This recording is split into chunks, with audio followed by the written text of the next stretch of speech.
Everything that is leveraged, everything that has any form of leverage, housing, cars, everything you buy, stores, it's going to collapse. Retail, you're going to have a right sizing of the demand curve once debt gets devalued. And this is huge. This is global depression material. There's a search for a reserve asset that's not going to collapse like debt. It's a macro bull market for precious metals. And I can't be more ardent about that. When debt collapses, the buying power of the currency falls with it in the end. Special coverage of the DEUTSCHE GOLDMESSE is brought to you by First Majestic Silver Corp, listed on the NYSE and the TSX under the ticker AG. There's no substitute for silver. Hello and welcome back to Soar Financially, here from the floor of the DEUTSCHE GOLDMESSE, the German gold show in Frankfurt, Germany. I'm the host of the channel. My name is Kai Hoffmann. I'm the @JR mining guy over on X, and I'm really looking forward to catching up with the market sniper himself, Francis Hunt. Thanks so much for making the trip to Frankfurt.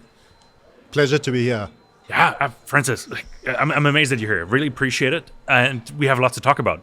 We only spoke April 9th, or right around that time, so about a week after Liberation Day. But a lot has changed since then. It's only, 6 weeks after? But it seems like we're looking at a completely new world order. Things are changing. President Trump is currently in Saudi Arabia in the Middle East, shaking hands, kissing babies, and paving the way to a new, let's call it a trade system maybe even, or a new world order I just used. Maybe let's start with a bit of a summary first. Like, what has happened since April 2nd? Well, I'll even take you before April the 2nd, before answering the April the 2nd bit. We're in a debt-based collapse. It's the foundation stone of everything that's going down. So you have a recent low print on CPI. Our basic scenario is stagflationary. And many people have come back at us and said, oh, but look, the low CPI number. And what happened during that time? We had Trump's tariff tantrum, where essentially he stopped containers. It's almost like mini lockdown. Yeah, they called it an embargo, actually. I think Besant even said embargo. 100%. They stopped containers, which obviously is going to affect consumption and is going to lead to those low CPI numbers. More importantly, we had the Saudis decide to increase supply, and then further, today, we see in June they intend to further surge their oil supply. So why, in a recessionary environment where goods haven't been provided, where there's a downturn in demand, we're hearing about record bankruptcies in the States, record levels of, they call it the 90-day in bad state of repair credit card, automotive, and housing, all at literally new highs. And you've got all that environment, and people are saying, yeah, you see, but the low CPI, we're not going to stagflate. So in that environment, why would the Saudis be pumping more oil? They've got to keep the inflation tax. Oil is a multiplier in inflation. It's in everything, as you're well aware. Delivery, you name it, travel, business, commercial, holidays, everything you buy, everything you do, packaging, 100%, breaking ground, whatever you do. So it is an absolute. So if they get a disproportionate supply demand, they put downward pressure on oil. We were the guys that told you a couple of times on when we've appeared on your show, long gold, short oil, because essentially we're in a consumer retail-based, in recessionary type environment, while in that same time we're getting a debt-based collapse, referring you to my opening statement, which means we need a new reserve asset. Let's go back to the old reserve asset, aka gold. The other key point is those long-term debt percentages are going up across the board, with the possible exception of China and Switzerland. You're looking at the 10 year, the 20 years, and the 30 years, all going higher on rates. What is that? Debt devaluation. That's going to kill the housing markets. This is we referred to the massive amount of rejections on refinance applications in the States, 42%, 36%. Nobody wants to originate a debt instrument asset anymore by letting people borrow. And at the same time, the existing assets on the which are on long debt are actually, we've got the curve steepening and the rates are going up. So the asset is devaluing immensely. So that's what's going on. And you've then had the stop in the economy. I call it the effect of a mini lockdown. You can call it an embargo. It has a similar effect. So you get a low inflationary read. It's trying to massage the numbers.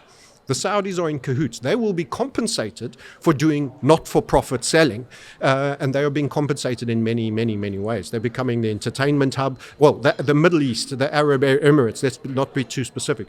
You're getting all the football there. As I was joking with you, they don't play rugby, and they're already down for after Australia to host the next Rugby World Cup in the desert somewhere. All of these things are being crowded into that area. You had Elon moving Neuralink lab to Dubai. All of this is happening. I actually think you're seeing the tech hub that Silicon Valley once was, in part being slowly bled out. And Trump is enabling this. So everyone who thinks he's MAGA and make America great should maybe think again, because his big pals with the Saudi Arab Emirates is normalizing this society as they are seeing it as a coronation in terms of the significance of their region in the area, as far as I'm concerned. So, I mean, I've said a lot in that, but maybe you can pick on them. Absolutely, a lot to follow up on, right? Let's dissect the inflation topic a little bit, because it's an interesting one, because it seems to be the guideline that the Fed bases its decision on, like very data dependent, apparently, right? Run us through the logic, like 2.3%, we're near 2% target, right? But yet the Fed doesn't see the need to cut. Yeah. Like, what is the Fed seeing maybe differently than what you're saying? Because I feel like they're starting to get pressured into lower rates here.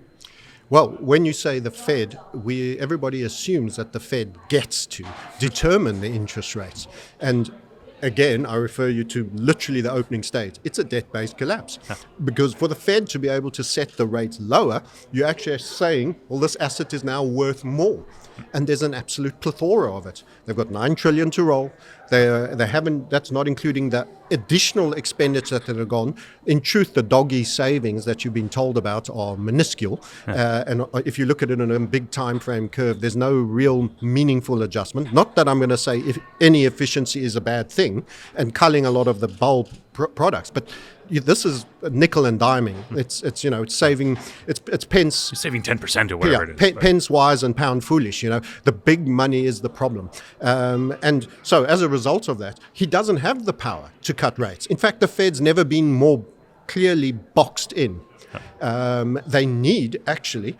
For the debt to be devalued, they should, on that behalf, be comfortable with raising rates. Think a Volcker upswing that was at the 80s. But in terms of the economic health of the consumer and the nation and the state of bankruptcy that I imagine many consumers are in, many municipalities are in, many states are in, they can't actually do those cuts because there's no bid on the debt. So this is all about the reserve assets that was afforded to bonds that ended with the 40-year bull market. He doesn't have the power. He's boxed in. Well, he got himself in the hot seat, or like his presidents or governors of the Fed got him into a hot seat because they were openly talking about stagflation. Yeah. Like, they didn't call it stagflation, but, well, slower economic growth, higher inflation. Per definition, stagflation. Yeah. They didn't use that word. Trump was enraged. He's like, oh, we got to find a new Fed chair. And then he sort of figured out, well, I can't change the guy. He's got a term till 2026 and everything calmed down again. But it was headline news for a couple of days. And it's a private company that you have no say over. Exactly, right? Not even Congress can do much there. So it's really interesting because they're seeing that, exactly what you're saying. They should be raising almost into that environment and what they're seeing, right? So why aren't they? Like, what's holding them back then? Well, it's a bit like a paralyzed rabbit caught between two fences. They damned which direction they move, they're going to trip the wire, and the limpet mine goes off. So it's almost like frozen in the headlights right here, because then at least I can't be blamed for something an action I take being blamed. It's kind of becomes a blame allocation for the situation. Yeah. You take any action, you trigger the wire, you cock it up. I was going to say, it's like when they even cut, like what signal does that send? Like, oh, the economy is suffering, like, or the Fed is cutting. Why are they cutting? Aren't we doing so well? You're damned whatever you do. And the whole point is the entire situation that he's in is unrescuable situation, and he is the guy holding the bag for Greenspan, Bernanke, Yellen, and all those that came before him that allowed government over expenditure, ran too lower interest rates, and ran an asset price hyperinflation. Just because we globalized and we had low consumer inflation. There was still inflation. The liquidity just found its way into assets on debt. So now we actually have to reverse that day into a night, which is everything gets flipped on its head, and it's deeply unpleasant. So we're predicting, asset price devaluation, and the long end of debt is going to cause, and it's not just America, by the way, because we're talking a lot about the Fed and everything else. I'm going to be showing today tomorrow it is my speech, that the German long rate is going to go higher and is going to go to 4%. I'm going to show that the Australians hitting for 6%. Now, Australia glided through the GFC on their property market. I'm saying not this time. So housing is going to be chronically affected. But everything that does that is the amazing word that no one's mentioning in all of this is the word bank. Nobody's speaking about bank health in this environment. You've got crushed consumer, you've got defaulting credit in just about every category. You're going to have a contracting housing market, and yet nobody's talking bank. That makes me distinctly nervous, because that's the where the spotlight's not being shone, and those are the areas I worry about. It feels like it's a slow death, like very slow, like prolonged. Like there are some write-offs here. There's a commercial building that's being written off there or sold for $1 instead of 500 million. But it's not happening all at once. Like Andy Schechtman says, it's little by little by little by little, then all at once. I think it was Ernest Hemingway, or even like you're broke. Like you find out slowly that you're broke, at first. like, right? Slowly at first, like, oh yeah, I'm losing money here, but then all of a sudden I'm broke. Yeah. Right. So I think that's what we're seeing right now, and it's not really accumulated yet. Yeah. If that makes sense. But everybody's got to realize that the originator of money is commercial banks in every essence. You're not getting somebody's savers money when you buy a property. They are originating new money. And with everything that we've described, from consumer, state, municipal, government, everybody being bankrupted, how is it that no one's talking about banks? That's a massive question. And it's because the searchlight is intentionally not being put on that focus. They'll quite happily talk about how wrecked consumers are, how wrecked commercial property is, and I'm busy telling you the future for resi property in America and Germany, Australia, is all going to be heading down in real terms. But no one's going to talk about the assets that sits with banks and the effect they're on. Conspirational or Conspiratorial? That word. Right? Well said, sir. Because the banks are sitting at the table. Larry Fink is touring Saudi Arabia right now, as he's in the Middle East. The banks are like, they've been paraded around the White House. It's like, hey, look, my friend just made $1 billion here. Right? And I've been reading about massive trade gains in all the banks on the trading desks the last quarter, actually. So they're actually profiting massively from the uncertainty that's been created. I'd imagine the trading rooms are. There certainly seems to be a cacocracy of insider trading. I mean, I'm posting on Twitter, best trader in the world, number 1, best trader in the world, number 2. And we have Nancy Pelosi. We even have Marie Green. They were buying into Palantir just before they go up 60%. Apparently, the Middle East are going to be putting in 300 million into Trump token. So crypto is going to become this cacocracy. Interestingly, the Economist had as a leader the swamp, the crypto swamp. So Trump is getting enriched through this. I mean, these insiders all around them. We are watching absolute skullduggery and cacocracy and malfeasance and financial fraud for the insiders, without a doubt, going on an epic scale. Well, when somebody texts or tweets, buy stocks 4 hours before the tariffs are being announced, or the tariff taken off being announced. And you see inordinate sums buying expiry on the day call options that are near worthless, deeply out the money, that go up 1,000% on that same day as a result of that announcement. That's the key detail, and they come away multimillionaires. That's assuming they weren't already to start. That sounds like degenerate gambling to me, to be honest. But well, sure. When you have the insider information, it's almost a sure thing, isn't it? Yeah, absolutely. We got to talk recession, because lately, and maybe I haven't been paying attention before, but now mainstream media is talking about the recession forecasts of the banks, the big banks. They've revised them down now, 35% to about 50%, depending on the bank. They were higher before. Steve Hanke, we had on the program, said 90% recession for sure. Where do you stand? Elaborate on that a little bit. You touched on it earlier. Yeah, so there's a reason there's been real volatility in the predictions. And that's because we had real volatility. We had an earth-shuddering moment. And the key earth-shuddering moment came about, Kai, is when peak Trump tariff tantrum. What actually happened is the bond market collapsed, rates shot up, and the dollar went down. That was the first time that ever happened meaningfully in the US. By the way, it fulfilled the prediction that we'd made when the same thing happened in the UK, something I'll be reminding people in our chat as well with, when they had the pension crisis. Everybody thinks rates up, your currency goes up. Normally that's the case. When you are having a complete loss of faith moment, as was experienced then, it was earth-shattering and very much shook the American wedding party, let's just say. And at that point, while that happened, you saw a flight out of dollar and a flight out of treasuries. And that was a very, very short, sharp slap on the face for Donald Trump, which he later said, I wasn't afraid about the bond market, which I interpret to mean he was afraid about the bond market. Or someone who explained it to him told him he should have been afraid about the bond market. So suddenly they reined that very harshly back and renormalized. So during the period while we were in that peak de-dollarization, suddenly isolationist American moment, he suddenly came back out and said, let's make friends, let's work together all again. And they quickly reversed back that line. So it was they tested the line, they got a very hard slap. Now, a lot of those predictions of 90% recession for the US were being made in the heat of dollar losing value and the bonds losing value simultaneously. Now, suddenly, the ability they've shown to actually reflate and normalize, which has been quite spectacular as well, excuse me, has seen everybody rein it back. So everyone panicked with the panic, and everybody's gone, hey, we're back to everything hunky-dory. Neither is right. The people that are thinking they're back to hunky-dory, you just saw a flash of the future in a small microcosm moment.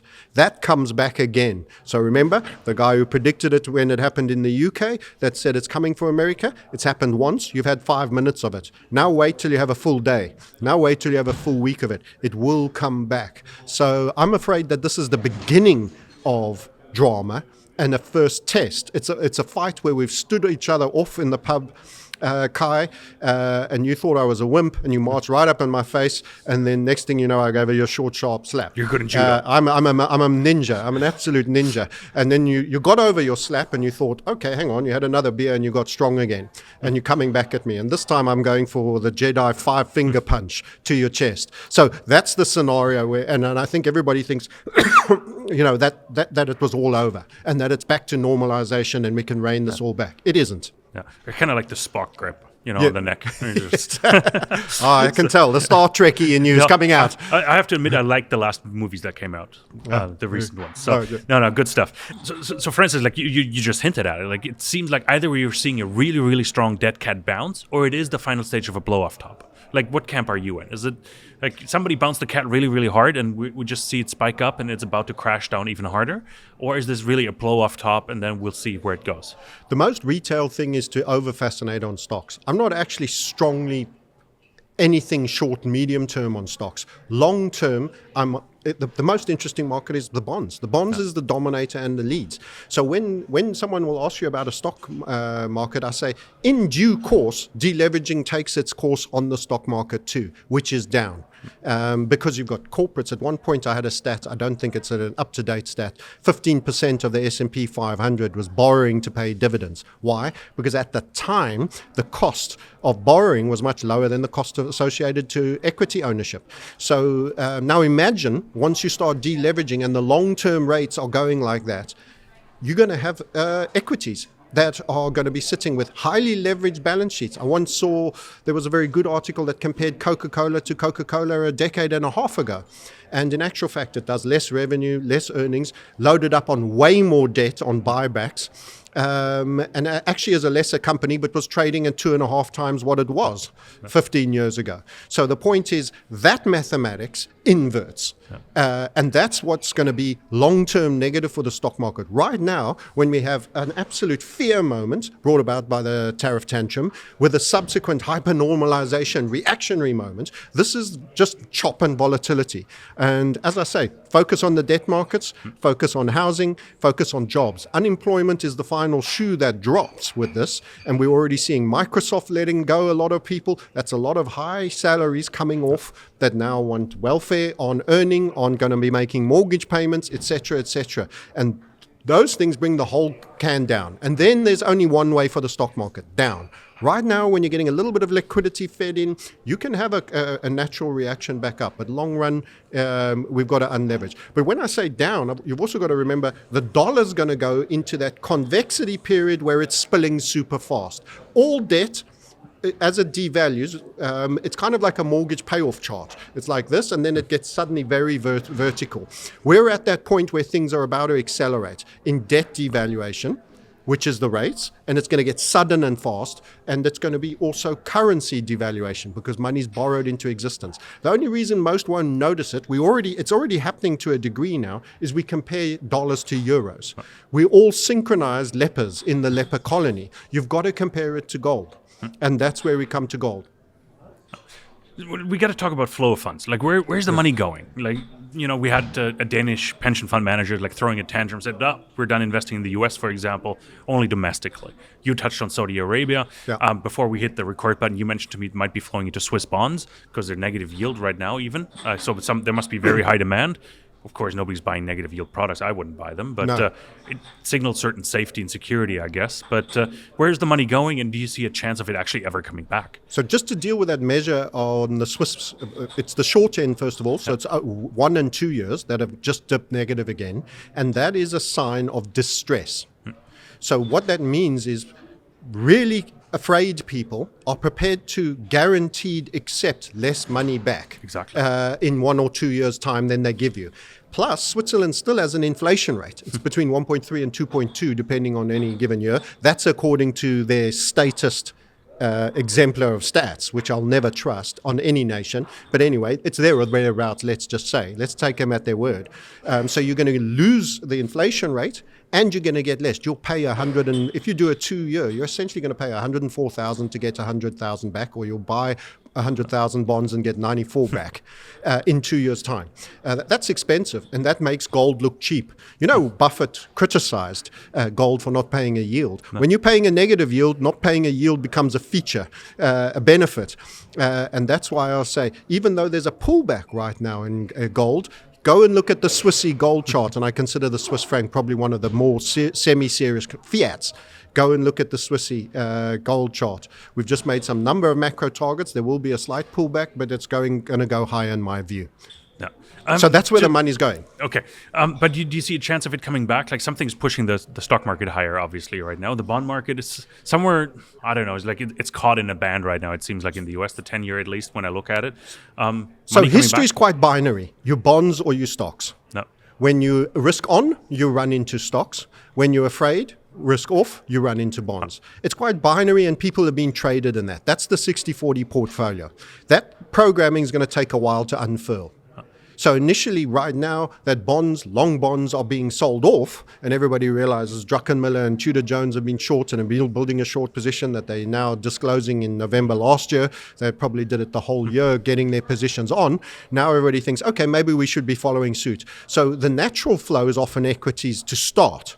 But if you become really worried and you want to stay in bonds, you go to a country like Switzerland on the short end, which is what we just described. That's an illustration of stress and fear about return of capital instead of return on capital.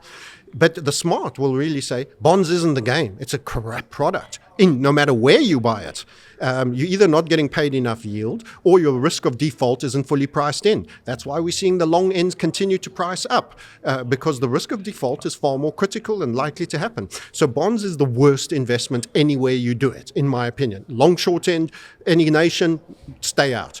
And what tends to happen is, okay, where's the reserve asset? And that's why I say gold will benefit.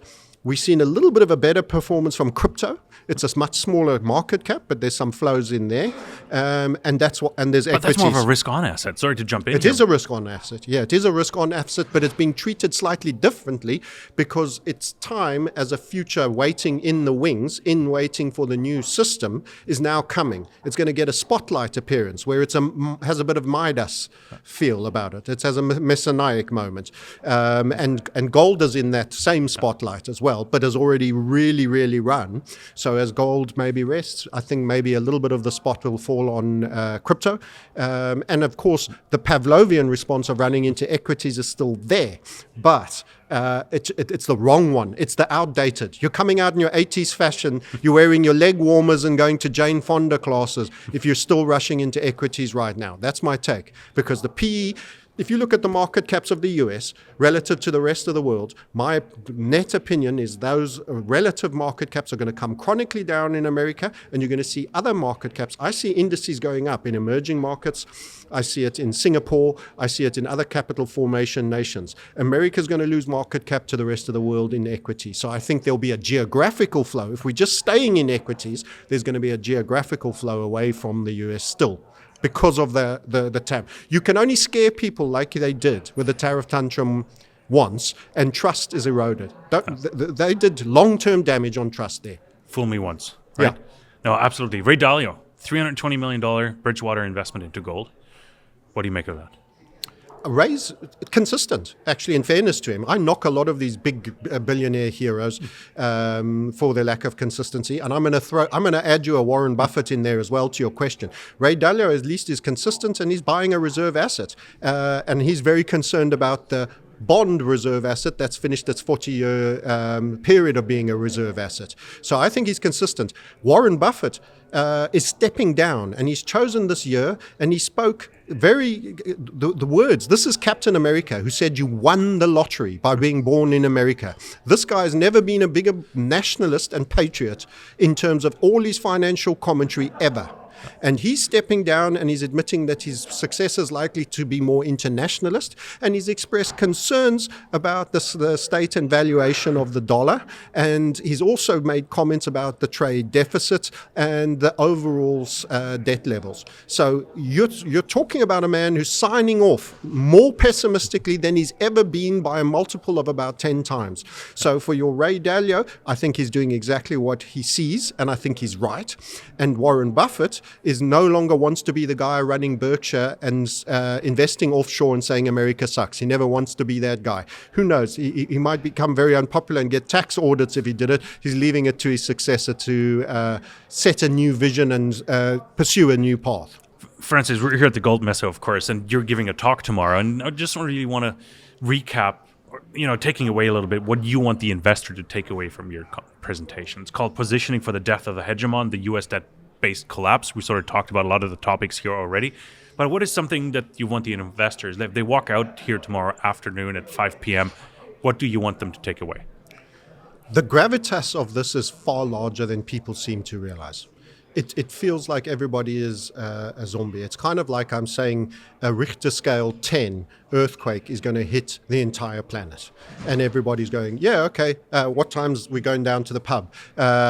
It's far greater scale. It's the foundation of finance, debt markets. And the debt markets universally in the Western nations, with the possible exception of the Swiss, as I mentioned already, are in a chronic state of revaluation. The rates going up. Everybody thinks there's rate cuts coming. They don't realize the Fed doesn't control that if there isn't the demand for the bonds. You can't price something at a price nobody wants it at. And that's the problem. And they know that. Markets, in the end, eventually get to say. And at the moment, they're talking and people don't want bonds. Not only that, Americans themselves are positioning short on American debt. If the debt markets are going to fail, everything that is leveraged, everything that has any form of leverage, and you'll be shocked how many things that touches, housing, cars, everything you buy, stores, it's going to collapse. Retail, you're going to have a right sizing of the demand curve once debt gets devalued. And this is huge. This is global depression material. That's where we're at. And at the same time, there's a search for a reserve asset that's not going to collapse like debt. It's a macro bull market for precious metals. And I can't be more ardent about that.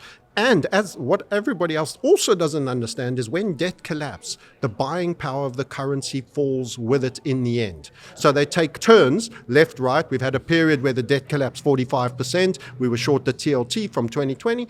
Then you get the dollar devaluation. You see how they are alternating. Eventually, when you get to that convexity, they collapse together. It is such a key moment, and everybody needs to understand finance is about to become the most important part of your world, or you're just going to be hit by the tsunami and you're never going to know what hit you. No. I didn't ask you earlier, but I should have asked. When do you expect the Fed to cut? Market expects September, by the way. I don't think they're going to be able to cut. I think the long end continues to do what that does. I think you're going to have more Trump, Powell, Mark II moments. If they do cut, it will be incredibly small. They may have to reverse it very shortly thereafter. They don't have the room to move that everybody thinks they do. They cannot manage by decree. Somebody has to buy it. And if no one is there to buy it, they'll have to buy it themselves. So if they cut, they know they're saying, well, we'll be now the buyer. They're going to have to be that buyer. And I don't think they can do it. Francis, I could talk with you for hours, but you just put one last question into my head. SOMA. I forgot what the acronym stands for, but Andy Schectman brought that up in our conversation the other day. It's a system, it's a funding tool by the Fed to actually buy treasuries. Yeah. And he mentioned that they've just bought $22 billion worth of treasuries. What do you make of that? Is that out of the norm? Like, that's more the question. Like, they're always there, but is that out of the norm? So the interesting point on when we talk about treasuries is everybody realizes the market cap of debt is massive. I had someone, I don't even think people can quantify it, but you've had a number of 330 trillion being thrown around recently for all the world's debt. 400 was a number I heard as well. It's so I'm not going to stick my name to any number, but let's just say 300 to 400, maybe it's 500, who knows. The point of the matter is such a large market cap, but everyone assumes by that it's an incredibly liquid market. And unfortunately, I'm here to tell you that it isn't. It's almost like a crypto token that is being managed to have a very somebody owns 95% of it and he's buying the price up and the rest of the 5%, but there's actually no liquidity. There's been a number of gaps when I look at the 10-year on it. When people have tried to sell, there's been some real sudden fear moves. There is not a big developed bid stack underneath that. And the Fed has to provide that liquidity when no one is buying it, even at today's rates. So your question regarding when cut, I'm asking you, when long? When does it have to go up? The Fed is already having to provide buy-side liquidity at current interest rates.